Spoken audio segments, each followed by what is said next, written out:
de Guerrero, que presenta muchos problemas sociales, económicos, políticos y culturales, en particular el más alto con índices de muerte materna en México. México, como saben, ha tenido ya unos estudios oficiales donde acepta que no alcanza ya en el 2015 cumplir con los objetivos de desarrollo del milenio, y eso se ha recrudecido en los rostros y en las comunidades indígenas, en los rostros en la vida de las mujeres.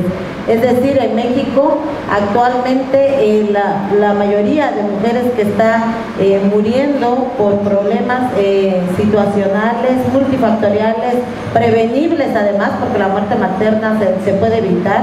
Tiene que ser un derecho humano el acceso universal a la salud sexual y reproductiva. Sin embargo, está ligado a la situación que ya especifiqué al inicio. Por tanto, de 971 mujeres que fallecieron en 2011, ¿verdad?